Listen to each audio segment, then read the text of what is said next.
Ես ամբիոնից ազգային ժողովի շատ ուղիղ բացատրել եմ, թե ինչ նկատի ունեմ։ Մենք հիմա ունենք գործող համակարգ հետվճարի բոլոր կենսաթոշակներից եւ նպաստներից, որը սահմանափակված է 12%-ով, բայց ոչ ավել, քան 6000 դրամը, եւ կախված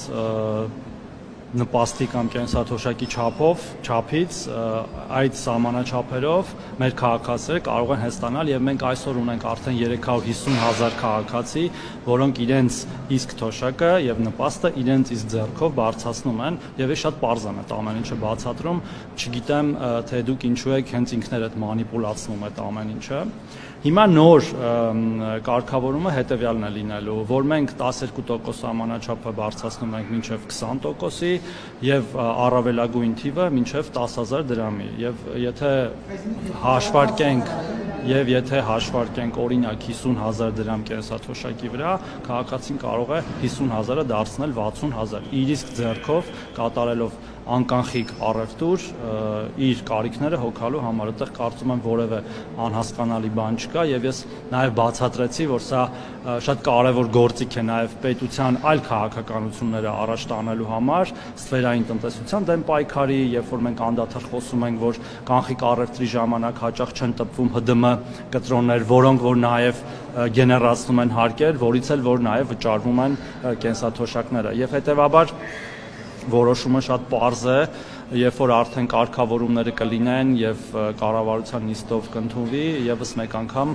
վերջնական դրա մասին կասենք, բայց քաղաքական որոշումը ընդունված է։ Պարոն Փարոսյան, բայց այս դեպքում է գործելու է, որ կարգավորումը Չլսեցի։ հունվարի 1-ից արդեն գործելու է։ Ես դուք հարցը տալիս եք ու չեք լսում իմ պատասխանը, ինչը այդքան էլ կարծում եմ գործընկերային չի։ Ես ուղիղ 10 վայրկյան առաջ դրա մասին ասացի, որ հունվարի 1-ից գործելու է։ Պարոն Փարոսյան, բայց այս դեպքում եւս բոլոր թոշակառուները չեն դառնում այս ծրագրի շահառու, քանի որ մարզերի շատ գյուղական համայնքներում այդ քարտային վճարման տարբերակը չկա ու անգամ այդ 10,000 դրամ քեշբեքը ստանալու հնարավորություն չունեն, այսինքն դուք մերել եք մի կարգավորում, որը չի վերաբերում բոլոր թոշակառուներին, բայց ասում եք, որ բոլոր թոշակառուների համար ինչ-որ պայման եք ստեղծել։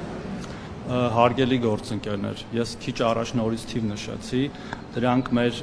բոլոր թոշակառուներն են, որը ամեն ամիս աճում է այդ թիվը։ Մենք այս պահին ունենք 350,000 կենսաթոշակառու եւ նպաստառու, ով բարեհաջող կերպով օգտվում է այս ծրագրից եւ հետեւաբար մնացած բոլոր կենսաթոշակառուները եւ նպաստառուները նույնպես կարող են օգտվել այս հնարավորությունից, դա իրենց ձեռքերում է։ Այո, կարող են լինել որոշ փոքր գյուղական համայնքներ, որտեղ որ հնարավոր է չլինեն հնարավորություններ անկանխիկ առևտրի, բայց դրանք շատ փոքրաթիվ են եւ մնացած բոլոր տեղերում այդ հնարավորությունը առկա եւ մենք նաեւ սրանով խթանում ենք, որպեսզի մեր ազգաբնակությունը ինքը նաեւ պահանջի, որպեսզի լինեն այդ անկանխիկ առևտրի կետերը, այդ պոստտերմինալները անկանխիկ առևտուր անելու համար։ Սա երկկողմանի շահավետ ըստ էության ծրագիր է, պետություն եւ քաղաքացի, որտեղ մեր քաղաքացիները նույնպես պետք է շահագրգռված լինեն, որպեսզի հարկեր վճարվեն պետական բյուջե, որովհետեւ իրենց կենսաթոշակները եւ նպաստները վճարվում են հարկային եկամուտներից, որոնք գնում են պետական բյուջե։ Սա կարծում եմ շատ այսպես հաղթանակ տարբերակ է եւ մենք չենք վարանում անդադար սրա մասին հիշեցնել եւ բացատրել եւ ընդհանրապես այդ հարկեր վճարելու մեր կարգապահությունը նաեւ սրանով մենք փորձում ենք ուղղել։ Պարոն Փարոսյան, բայց օրինակ ինչպես է ստացվում, որ օրենքներով որոշվում է, որ պաշտոնյաները պետք է բարձր աշխատավարձեր ստանալիս թոշակառուներին այսպիսի ճիշտ է, շատ լավ մեխանիզմ է իրականում, բայց այդպես փորձություններ հաղթահարելով պետք է մի քանի հազար դրամով իրանց թոշակը բարձրանալ։ Իհարկե գիտություն ունենալով այն, որ այս կառավարությունը մի քանի անգամ թոշակներ բարձրացել է, բայց ինչու բյուջեով հենց բարձրացում չնախատեսել։ Հարգելի գործընկերներ, ես մի քանի րոպե ուղիղ բացատրում եմ, թե ինչու եւ ինչու է կարեւոր նման նորարարական գործիքներ կիրառելը եւ սա ինչ-որ փորձությունների մասին խոսելը կարծում եմ տեղին չէ, ինչ փորձության մասին է խոսքը, եթե դու պարզապես քո քարտով առևտուր ես իրականացնում այս կամ այն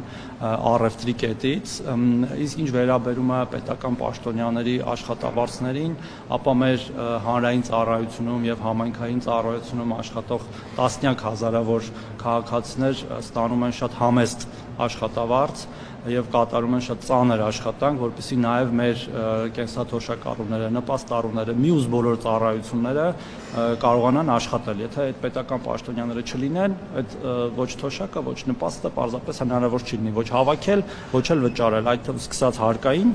մեր ծառայությունից, պետական եկամուտների կողմից վերջացած բաշխող ծառայություններից, ես կարծում եմ, որ այս թեզը անդադար դաշտ բերելը ոչ մի կերպ չի նպաստում ոչ իրականության պարզելուն, ոչ էլ եղած խնդիրները լուծելուն։ Շնորհակալություն։